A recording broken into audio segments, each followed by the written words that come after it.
Hi, I'm Laura Cox Kaplan. You're listening to She Said, She Said.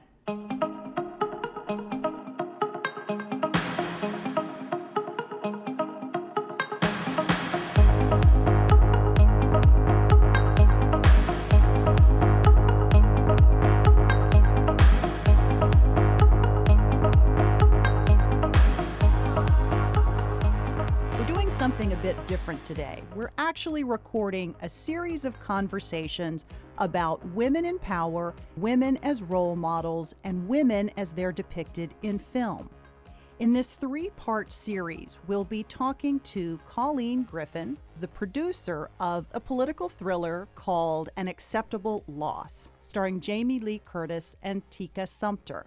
We're also talking to former Congresswoman Barbara Comstock and A.B. Stoddard from Real Clear Politics. Each of these women brings tremendous knowledge, experience, and expertise to the topic of women in power. Women as role models, even when sometimes those role models may be morally or ethically challenged, and women in film in particular, and how all of these themes ultimately intersect. A big thanks to the producers of An Acceptable Loss, Corrado Mooncoin, Colleen Griffin and Joe Chappelle, and Candy Strait for their support of She Said, She Said, and for helping to make this series of conversations possible. Barbara Comstock is our next guest to talk about the film An Acceptable Loss and also women in politics and power. Barbara, of course, is a former Congresswoman from Virginia, as well as a former Virginia state legislator. Prior to that, she served in very senior staff roles at the Department of Justice and on Capitol Hill, both in the post 9/11 environment, which is a lot of what we're talking about as part of this movie. Barbara also happens to be a good friend of mine, so I'm really happy to see you. Welcome to She Said, She Said. Welcome, and wonderful to be with you, Laura. I've really enjoyed a lot of your podcasts and just think this is wonderful how you're highlighting so many senior women and the diversity of all the women out there and their activities. Thank you. Well, we're so happy to have you on and great to be here with you. So you have had an opportunity to work both as a staffer, a second in command, as well as a principal, similar to what we saw in this movie. Talk a bit about the pressure associated with being in one of those roles, especially when you find yourself in a position of perhaps disagreeing with your boss. Hopefully you never faced anything that was quite as consequential as what we're talking about in the movie. But in general, how do you deal with that? Well, like you said, something like this movie, which obviously it's a great thriller and highly recommend it. It was great to watch, and you have two very strong women in it. But I have to say, did not have any experiences like that. But I think it's the best of times and the worst of times to be a woman in politics. And the best of times is that women have more opportunity than ever before. When I came to Congress in 2014, when I was elected, I'd already been in the State House for 5 years, served at the Justice Department, worked in Congress myself as a staffer, but that was the first year we had over 100 women ever serve at the same time in Congress. So a little over 20%, it's about the same in the Senate. So you've heard a lot of the focus from last year on sort of Year of the Woman, but 2014 was the first year that we actually went over the 100 mark. Right now, even though there were a lot of women that won elections last year, they also didn't go up that much because there aren't as many Republicans. So it's about 23 point something percent in the House. It was about 21. So the Republicans going in reverse has led to fewer. And I think if we are going to have a diverse group of women, and if we're ever going to reach parity, you are going to have more Republican women, because I don't see the Democrat guys standing aside and letting the women have all the spots. Right. Women are about 39% of the Democratic caucus right now in the House, 6.5% of Republicans. In the Senate, it's a little better. I think they're about, we have 8 Republican women senators, I think it is, and 17 Democrat women, so 25% over there, but still fewer. We have some new Republican governors. So you do see more, and you see more women, in our lifetime, We've seen, Condoleezza Rice be Secretary of State. Actually, Madeleine Albright was first. You have women like Wendy Sherman, who I was just finishing up a semester at Harvard, and she was a high-ranking State Department official, very much involved in the Iran nuclear treaty, negotiations. So you do have more and more women in these roles. So I think what the movie did is it put women villains in sort of an equal role, Right. as the same way as there have been men.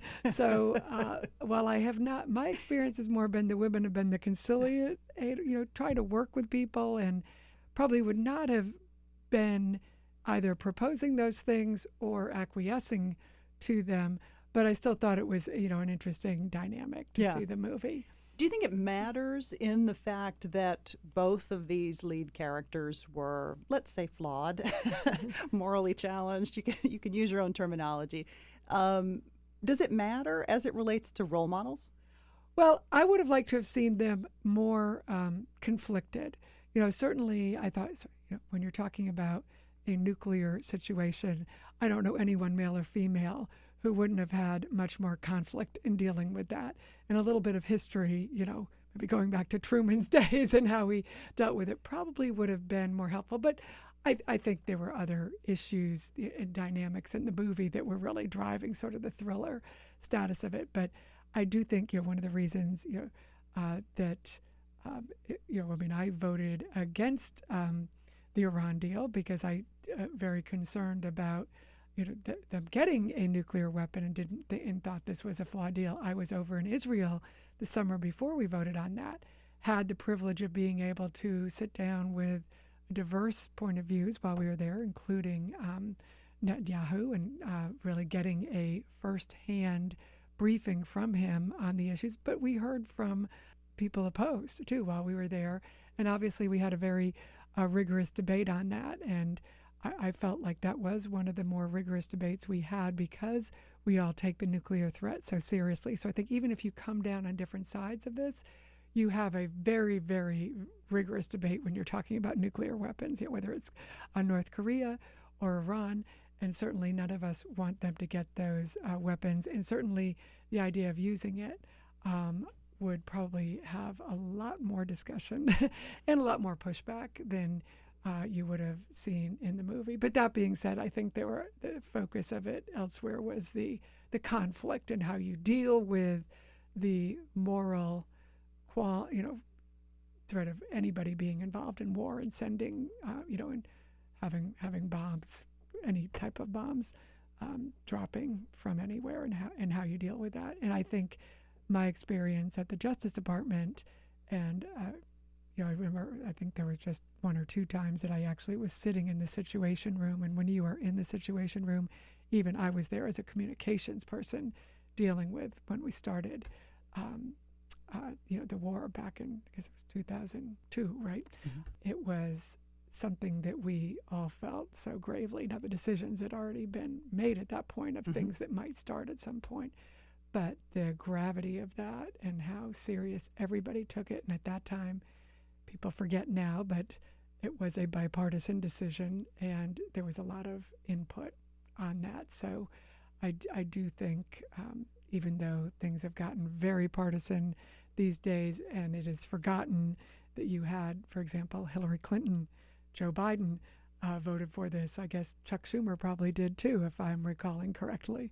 Chuck Schumer also voted against the Iran deal. So these issues usually are very bipartisan, even though in the movie it probably reflected more of today's politics than, and of course it was set in today's time. Right, so that's why. Right, absolutely, absolutely.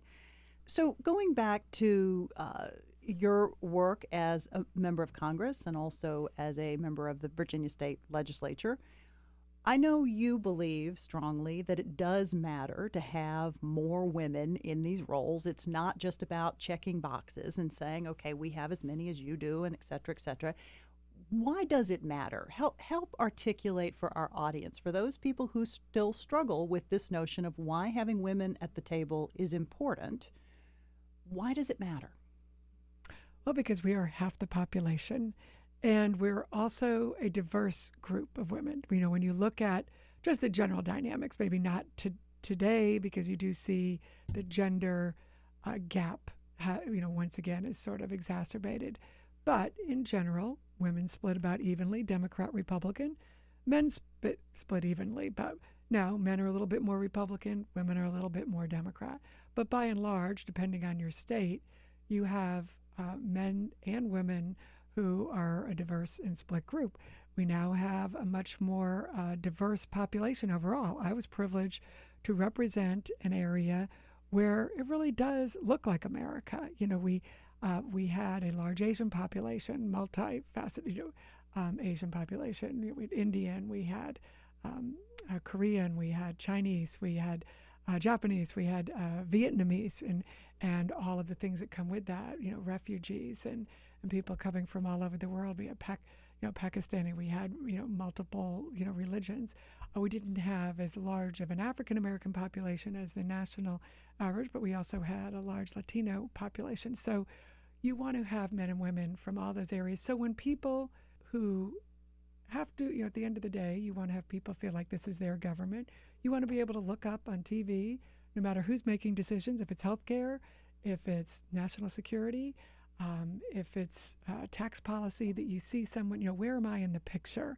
And I remember back when I was, at the Justice Department, and Condi Rice, was on the national security team, and Colin Powell, I could say, my daughter is looking at that picture and seeing that Condi Rice is making these decisions about these very serious issues in national security, as well as Colin Powell. And we really did have that diversity. And that was, 18 years ago when, my daughter was just a little, a junior high kid. Now she's a mom and herself. And so I think that's important. So I've been very active in getting more women to run. When I ran, I had never planned on doing this. And people came to me, I think in large part because the seat that I was running in when I was in the State House was held by a Democrat woman. It had been held by a Republican man for 40 years. And then we lost it. So in some ways, the guys came to me and said, we need a woman. They didn't think the seat could be won, right. But they said, we're looking for a woman. Now, I didn't realize it at the time, but I didn't realize how few women we had on our side in the State House. And so I became involved in really trying to recruit and realizing how hard it was to get women to often, certainly in my area, very successful women who it's a pay cut when you take to do this. Now, you can have people who it's not a pay cut for, but it was a $17,000 job. Right. Now it was part-time. So I was able to juggle, my kids were grown. I could juggle my business, which I had at that point, and my personal practice, as well as doing this, a part-time job. And I thoroughly loved it and really tried to work hard to recruit other women. By the time it came to run for Congress, I didn't have to be pushed at that time. But for men enlisting me, I might not have ever run, kind of pushed me in the pool. And now I realize at this point, a lot of men and women came to me and said, we need you to run in this seat. And I was ready to jump in and didn't have to be pushed. And I realized then that I wanted to support women, more women. We came in, we had a class of 6 of us, very diverse backgrounds. I know, Elise Stefanik, who was the youngest woman elected. Been on the podcast, yes. And Mia Love, who African-American Republican woman. Martha McSally, who was the first female pilot, she's now a senator from Arizona. So and Mimi Walters. So we had an exciting group of us that were going around the country, and we really were focusing on trying to recruit women too. While I'm not there in Congress anymore, one of the things that I'm very actively working on is working with about 4 of the groups who are getting more women to run. We just won a race last week. Well, we won a runoff and a primary. Mm-hmm. So we are now in North Carolina. So we're now focused on that race and getting more women to get, not just in these swing districts like I was. We don't want to be stuck in the swing seat ghetto, which is like, oh, you could run because none of the guys want to run. Yeah. We want women running in all of the seats. So in these very solid red seats where they can stay and serve for a long time, say a state like West Virginia, where Shelley Moore Capito it's a very Republican seat, but she is, a great member, and she can be there and work as she did. We worked on the opioids issues together. We worked on sexual harassment issues together. I was able to work with Joni Ernst and, again, all the aforementioned members on issues like sexual harassment. And when we had that bill, here's why it's important to have Republican as well as Democrat women. We both wanted to get it done. Mm-hmm. And we sat down, and there was no difference between Republican women and Democrat women on that issue. And I was able to pass a bill, requiring more education for Congress, and held hearings on a bipartisan basis with my Democrat colleagues on how we need to be much more aggressive on this issue. And I could go to my caucus and enlist Republican men to be our allies on this and tell any of the reluctant people to get on board, because this was important. As everyone knows now, after Matt Lauer and Charlie Rose and Roger Ailes, as well as all the Hollywood, this is a bipartisan problem. And we worked on it really on a nonpartisan basis to get things done. And I think if we hadn't had a critical mass of Republican women working on this and very actively working on it, that it might have gotten lost in a Republican Congress, and it could have become a partisan issue when we know it's not. Yeah. What is it that is unique about women who it feels like are increasingly inclined to want to work across the aisle? Well, I think you certainly have a lot of different professions and a lot of professional women in Congress. So whether you've been a teacher or a lawyer or a pilot, you've had to negotiate things with men, because we've been largely in male professions often for the professional women who are there. Not that you don't have, but even if if you've been a nurse and you've been in a profession that used to be dominated by women, you still were working with men in a profession where men often weren't listening to the women when the nurses might know more about the particular health situation you're in. So I think they've been used to doing that, and I think and now over time learning to engage their voices and make sure their voices are heard. And that was, in the movie, in the Situation Room, to go back to, there was a woman who sort of also stood up and objected. One thing that was interesting, the men were kind of silent and kind of let an aggressive vice president woman kind of bowl them over a little bit more. I always expected and hired, and this is one of the things as I've been teaching over the past semester that I've always emphasized, I think is very important in any profession you're in. First of all, surround yourself with right people, and people who are willing to push back against you and others against bad ideas. And don't just accept what the boss is saying or what the powers that be are saying or what might be political. And so the movie itself made me think about, like, where was I in those kind of situations where I had to push back and say, I don't think this is a good idea, and do it in a way where I wasn't fighting. I was just like trying to educate and find allies. And one of the things I thought of, certainly not as serious as a nuclear situation, but when I was at the Justice Department, I headed up the Public Affairs Office, and you had situations where some of our prosecutors wanted to subpoena reporters. Now, I had to work with the reporters day to day, and I knew that wasn't a good idea. But I knew there were some people, actually not at the Justice Department, but at the White House, who they were sick of the leaks. You hear whether it's President Trump or President Obama, who actually investigated a lot of reporters and subpoenaed people, or back in the days of President Bush. And I knew, no good could come from that. That is not going to be good. I had worked with reporters enough to know, first of all, why would you want to subpoena their notes? They're always a mess. Half the time they're inaccurate. I didn't want anyone to be indicted on the basis of a reporter's notes. So when they came, the way it worked at the Justice Department is I was the first person that had to sign off on a subpoena of a press person. And then it had to go up the chain through the criminal division, the deputy attorney general, ultimately to the attorney general. So some prosecutors had come in, and they had gone to the criminal division, and they wanted it to be a sign-off. And I just knew from researching it, this hadn't been done much. I didn't want to do it. And frankly, I wasn't being pushed that hard to do it, but it came in from one of these aggressive prosecutors. So Ted Olson happened to be the Solicitor General at this point, and he had been somebody who had worked with the press, and actually he had worked when you had leaks during the Clarence Thomas case. Ted Olson, who was a good friend of Clarence Thomas and one of the premier Supreme Court litigators, also had ended up representing the press in their right to receive a leak and move forward with it. So he represented the reporter in that case. So I went to Ted and I said, it's not a good idea to subpoena the press, is it? No, Ted did not think it was. Well, I've got this case and this situation. And so we talked about it, and I went around to others and sort of gathered allies and knew those people with broad experience. And so then I could go in and talk to Mike Chertoff, who was the criminal division chief at that point. And he was very sympathetic. He said, no, you're right. Because the standard was you have to exhaust all other remedies before you subpoena the press. And I could really look through this, as could Mike and others, and say they had not exhausted all the remedies. So instead of being intimidated, like, oh my goodness, somebody up there, somebody more powerful than I am, a prosecutor or my boss, seems to want this subpoena, and if I don't sign off on it, I'm going to be the bad one here. That was not the experience at all, because I did my homework. I really had looked and seen who my allies were, who were there, and their knowledge base that would fill in maybe experiences that I didn't have. And I knew when something didn't feel right to go to those people and to talk it out, to work it out.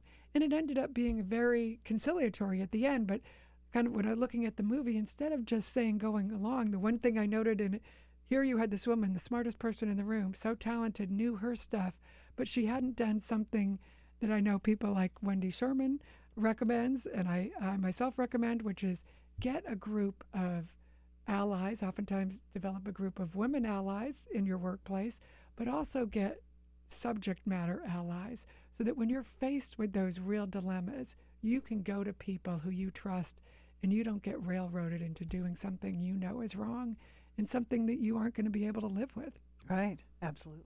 Absolutely. I mean, it takes a pretty confident person, too, as you just described the scenario. It also takes a pretty confident person to be able to stand up and say, hold on to those who are, you are perhaps accountable to, right? Even though it's part of your job, that can be That's right, and they expect you to do it. I was not being, well, at the end of the day, you hope they do. That's true, and I was also comfortable, and I had great advice. I remember Larry Thompson, who was the deputy at that time. He said, "Don't ever not challenge something that you don't think is right." So he was and he ended up, because the prosecutors weren't happy. I didn't know this till later. They kind of went and appealed to him, and he backed me up. And he thought it was the right thing to do, to not do it that way. So he said, you always want to be able, and you always have to feel comfortable when you're in those senior roles that you can walk away if you don't think it is the right thing to do. And that shouldn't be something that people are afraid to do. At the moment, it can be contentious with your colleagues, but if your colleagues are smart, successful, strong people themselves, they appreciate even though they might be fighting you at that moment, think Thomas Jefferson, John Adams. They were friends at the end of their life, remember? Sure. But did they go at it. And isn't our country better for it? So Abigail Adams had remembered the ladies. So I think when you know your history, when you know that, even though we don't have those women historically often to look back on, those are those same experiences. And the public, when you're a public servant, the public deserves you to be willing to lose your job if you have to, and to stand up for what you think is right. At the end of the day, I mean, I had staff like that, and I'd always tell them, even when I'd sort of say, okay, no, I'm making this decision, and they'd come back at me, and I'd be like, you know what, first of all, I really appreciate that you're coming back, because you've done your homework, and you're really smart, and it's not that I think you're wrong, it's just this is necessarily, and you may even be right, but this is where I'm going to go. But gosh, I appreciate that you pushed back and that you just didn't say yes and go do it because I said so. Yeah. And you want to have people like that around you. Mm-hmm. And I think any woman particularly should develop a strong group of women friends who maybe are more senior to her, who've been through some of these tougher things, so they can go and get sort of an outside view that's a little dispassionate. And then as well as, subject matter experts all around. Yeah. I mean, a big part of that is the culture, right? The culture that you established in your office, which made it, that staffer feel safe to know that they could come to you, even if you disagreed. And he or she could come to you and say, hey, I have a different point of view. I really want you to think about this. Even if they come back to you repeatedly, they knew you weren't going to fire them. You established a culture that actually made that, And in the movie, it's sort of the guy who is really the bad guy, who doesn't listen and thinks, oh, I know what's best for you. That's the worst kind of staffer, where they go and say, well, I'm going to do something that you don't want done necessarily because I know what's better for you. Wink, wink, nod, nod. So knowing that you work a lot on getting more women to run for office and ultimately get them elected, let's talk a bit more about what you see as the most significant barriers to entry. And by phrasing it that way, I mean sort of the broadest way we think about this. There are a lot of challenges to running for office. Talk a bit about what you think are the most significant ones. Well, you hear the usual things about money. They haven't been fundraisers, or they're not asked as much as men. But I think oftentimes it's that women themselves, the studies that have been done, I think it was a Harvard study, but it's also, Sheryl Sandberg notes it in her book, Lean In, and I certainly can relate to that, where women go down the checklist and say, oh, I only have 9 out of 10. I can't do it yet. Whereas the men will look at it and say, oh, I know 6, I'll wing the rest, or they know 2. Men tend to be more self-appointed to run. They've decided they were going to run from the time they were a kid. Look, Bill Clinton was going to run for office from the time he was, in junior high. The way I came to run for office is when I was older. My kids were grown. Like I said, they thought they wanted a woman, so they came to me, and I was kind of like, well, I'm not so sure. I had some crossed wires when I was talking with the Virginia Speaker of the House, who is a wonderful mentor, who I love and has been a dear friend, who he thought I had already announced, or I had already decided. So he announced to a crowded room that Barbara's decided to run. And a friend of mine, male there, said, oh, no, she hasn't decided yet. And he said, oh, yes, she has. And everybody clapped. They didn't laugh. So I went home and I said to my husband, I think I'm going to run. I really like the speaker. He announced I was running. Let's give it a shot. So it was very serendipitous. And it wasn't until later I realized, boy, if I hadn't been pushed in the pool, might I have talked myself out of it? So while you don't... And would you have talked yourself out of it, do you think? I think I could have. And so that's why I started my Young Women's Leadership Program, because I realized often, and then, and it wasn't really till I read the Lean In, watched that TED Talk, and kind of went through and said, oh my goodness, I accidentally got pushed in the pool. I always want to clarify. It wasn't like a mean push. It was, he thought he was just cheering me on. As it turned out, it was an accidental push that I might not have done myself. So while you don't want to be pushed in the pool and you don't want someone to, I realized we had to be talking to young women and women of all ages more about, have you thought about yourself on this? And have you thought about, running for a school board, running for local office, all the different things you can do? Or even have you thought about asking for that promotion that the guys have often done? So women tend to think they have to do more and prepare more. And not that that's a bad thing. I think that's a good thing. So good. Take that, the fact that you do more and prepare more, and realize how you can use it. Women often don't realize that all of their skill sets in, with their kids, with the relationships they've made, as I went knocking on doors in my first race and knocking on 10,000 doors, I was meeting people who I'd had their, the baby shower for the teacher from the class. I had been, the class mom. I had done the auction, as well as, done things in Congress and worked for various candidates. But your whole life comes together in public service. And that's the privilege of it, and why it's a privilege that I think is very important for women to experience as well as men, because it brings your whole life experiences together. So if you're voting on cancer research, well, who are the caregivers usually? Women.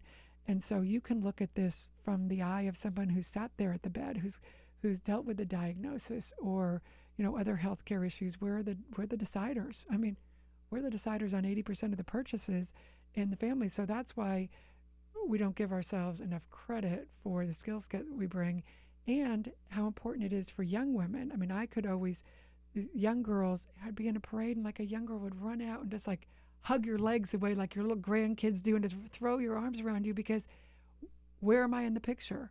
The time I was in Congress, I was the only female member of the Virginia delegation. They had no statewide women. They had no women members of Congress. That was it. So you mentioned your Young Women's Leadership Program that you started while you were in Congress, and maybe even in the State House, in the State House, and you have kept that up, and you're continuing to build that out. What is that, and what are you trying to accomplish with that program? Well, I started it 6 years ago for junior high and high school girls because I wanted to make sure young women weren't limiting themselves before they and tracking themselves in a particular career before they needed to, and expose themselves to women in leadership in all kinds of roles. So we bring in the first Indian American astronaut and talks about how she came to, she loves science. She was growing up in Ohio. She goes, I was really different. But then, and then went into the military, was a pilot, never thought she'd be an astronaut, that ends up being an astronaut.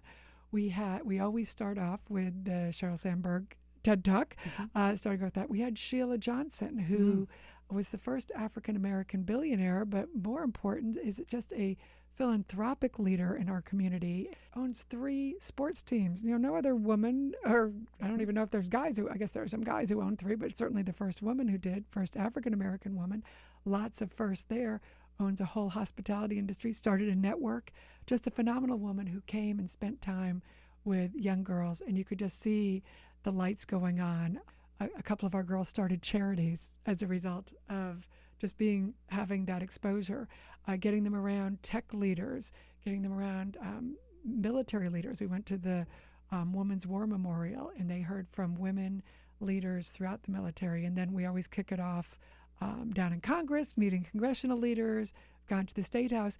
But the whole idea is just to get these young women thinking about themselves as leaders and what role is it. And it's not to decide that you have to run for office now, but just see yourself being a leader. And so now I'm thrilled that George Mason University is working with me to house it there. So the summer program will continue this summer. We will be getting up the information shortly on the website on how to apply. But then we also, longer term, want it to be developed into, it's going to be the Barbara Comstock program for women in leadership, taking women of all ages and stages of their careers and dealing with the leadership issues they face. Some of them that you saw in the movie here. So you think, we've got 3 women in our area who head up defense firms. What a great story for them to tell young women here that, a very male-dominated industry now is so much more diverse. And these industries have worked with us for years, too, in the program. It's all about exposure, but then also it's like, where am I in the picture? Seeing yourself in the picture. And as we do that, everyone from Sheila Johnson to a local state official we had talk to the young girls, tell about their obstacles and their failures, and how don't be afraid to fail, because the guys go out and just dust themselves off and get back up. Yeah. So it's a way to really open up your horizons. As it relates to your own personal story and your own personal journey, losing last fall was hard. How did you recover from that? How did you stop yourself from doing something that an awful lot of women will do, which is to over-personalize an outcome? What's your advice for dealing with something like that? Well, I think having worked on this for a long time and knowing, I was in a blue area, kind of behind enemy lines for every race. I was never supposed to win any of my races. So every race, when we'd win and do it all, I was like, wow, that's, a surprise. So, that it was such a privilege to work there, and I appreciated every moment that I was there and the people it exposed me to.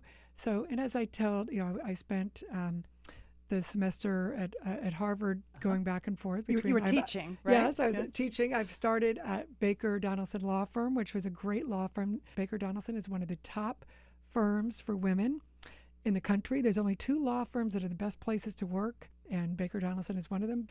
There were so many people and experiences that I'd been exposed to that I knew, if anything happened, there were so many more things that I wanted to do. And I always told the young women, I said, you don't have to decide what you want to be when you grow up. I haven't, I'm still, there's so many new things. And I had a good friend of mine who always said, she goes, always be, looking around and seeing all the things that going on, because you never know when some great new opportunity is there. So I am thrilled to be able to continue working on the things that I love, because that's the thing.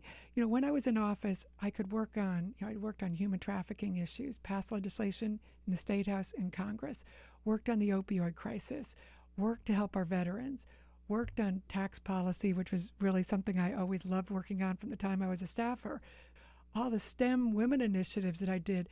So a lot of the bills I had were like multi-year. So I feel like I can still see that all impacted. And now, from the role of what I'm doing, I'm able to still work in almost all of those areas. And I knew that from my previous jobs as I went, whether it was at the Justice Department or in Congress or when I was in the private sector before or working on other people's campaigns or when I was a candidate and then the member myself, is I always focused on the issues and the things that I was passionate about so that whatever seat I held in the private or public sector, that I could advance those causes. So I feel very much like I still am able to do very much that same work. So I feel like all of the things that I was so privileged to do in Congress, I still am able to do. Certainly something that I learned early on, and I know you have too with your wonderful husband and your family, is whatever you're doing, make sure you got your family right and your friends, because when you have a family, someone to love, to do this for, people and friends to do it for, it makes your successes that much more meaningful, but it also makes a failure a speed bump. And it actually teaches you, everyone says, your failures you learn as much from. So I feel like all of those things that I cared about continue, and I get a little bit more time with my wonderful grandchildren. Yeah. It's been delightful. And I don't think there's not many things that you aren't able to find another way to do it. So any interest in running again? I tell people I lived the unplanned life. The last thing I planned was my wedding, which was, 36 years ago. I think the unplanned life is very fun. So, when you'll know when something happens and something is right for you and you should be doing something. So right now, I love what I'm doing right now. And it's always, when you love what you're doing right now, and the other thing I tell them is make sure the people you're around, like I mentioned that example of when I had wonderful people like Ted Olson and Larry Thompson. Actually, I should mention my good friend Alice Fisher, who was at the Justice Department then and later led the criminal division, and my dear friend Cato Byrne, who was a great role model for me, a total wonderful model for me. You have to have those great people around you. Any advice for sort of picking your areas that you want to work on, finding your passion as it relates to those issues that really resonate with you? What's your maybe one piece of advice as it relates to that? Because you can find yourself pulled in a million different directions. So how do you kind of narrow down and distill, okay, here's really what I'm trying to have an impact on? When you go into Congress, whether you're a staffer or a member, so there are kind of two different types. You can be a congressional Kardashian, which is being famous for being famous, and you really don't do anything, but you can be on TV all the time. Or you can decide to look at some issues that you really care about, maybe that are important to your district or that over your lifetime are important to you, and really buckle down and work on those. I think that's the way that's obviously my advice to go, where to go. The people who get things done, like getting things like sexual harassment legislation done, human trafficking, those are things like the sexual harassment one.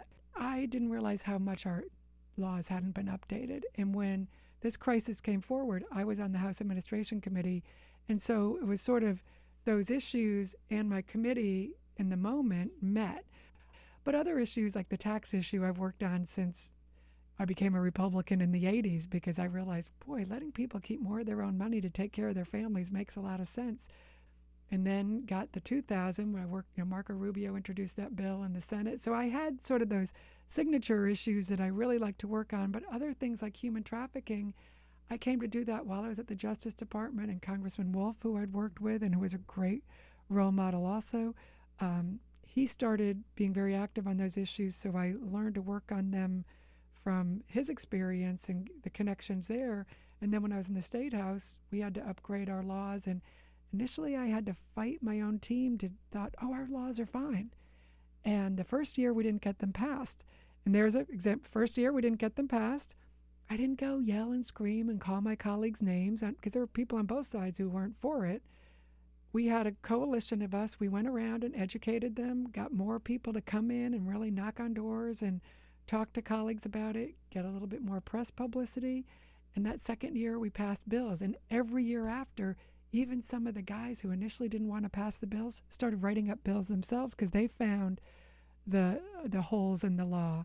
So that was a way to make someone who wasn't your colleague on a bill, so show them this is a good issue. National security issues, which I'm very passionate about now, that was something that I hadn't worked on that much in the 90s when I was a staffer. But after 9/11, my best friend, Barbara Olson, was killed on 9/11. I was working at the Justice Department, after that with Ted Olson. So I got a national security graduate degree of the kind I never expected I would get, because there was this crisis and the Justice Department, where I was a public affairs chief, but I had to learn all that law, know that, and it really held me in good stead later on to know the people and the views and a lot of the how you go at these issues, and understand that there's a range of views here, and the people who have the range are not bad people. That people who were on different sides of issues are my friends on both sides of these very, significant national security debates. And, if you were for the Iran deal or against it, that doesn't mean you're a bad person. It's just you came down in a different way. I was against it, but I know good friends who were on the other side. But that experience definitely helped me form my passion and concern for strengthening our military. I feel like that issue throughout my career has been something that has been very important to me, no matter what role you have. Yeah, absolutely. One question that inevitably comes up for women running for office is this notion of likability. I think some good advice that I can give to women on this, no matter what, first of all, be yourself. And you've got to be yourself and find out what's your right style and who you are, and have fun.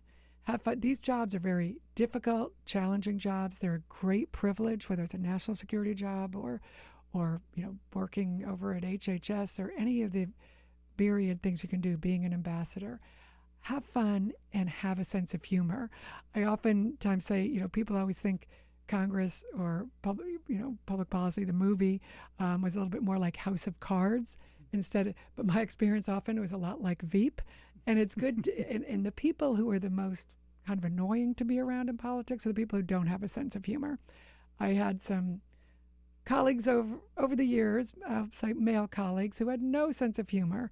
And if you can't laugh at yourself and laugh with other people, and at the end of the day sit down and really be happy about what you're doing, then this will be a very difficult. So take your work very, very seriously, but don't take yourself as seriously, and make sure you are getting, they say get your oxygen first. And I think that oxygen is having that fun.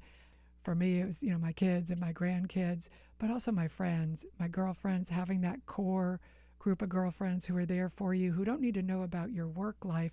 They're just there as a support system. Mm-hmm. So have fun. Barbara, thank you so much. It was really, really great to have you here. Well, thank you and all you're doing for women and leadership and highlighting it, because one of the biggest problems probably is that the media did not cover women in a lot of their leading roles and did not cover a lot of these issues in the way they should. And so I think you find, I know I've shared your podcast with so many people, because this is something where women say, where am I in the picture, or where am I in the audio? You've given an answer to that. So thank you for your leadership. Oh, you're very kind. I really appreciate it. Thank you. And I know all your leadership when you were, working in the private sector too. So this is a great new chapter for you. And we appreciated you when you were over there and helping women run. And now you're here highlighting the whole gamut. So thank you. Appreciate it. Thank you. I'm going to have Barbara back. To learn more, you can visit our website at www.shesaidshesaidpodcast.com. There you'll find links to An Acceptable Loss, which you can rent or download anywhere that you stream your movies. It's terrific, and we highly recommend it. Also, a big thank you to the producers of An Acceptable Loss, Colleen Griffin and Joe Chappelle, as well as Candy Strait, for their support of She Said, She Said, and for helping to make this series of conversations possible.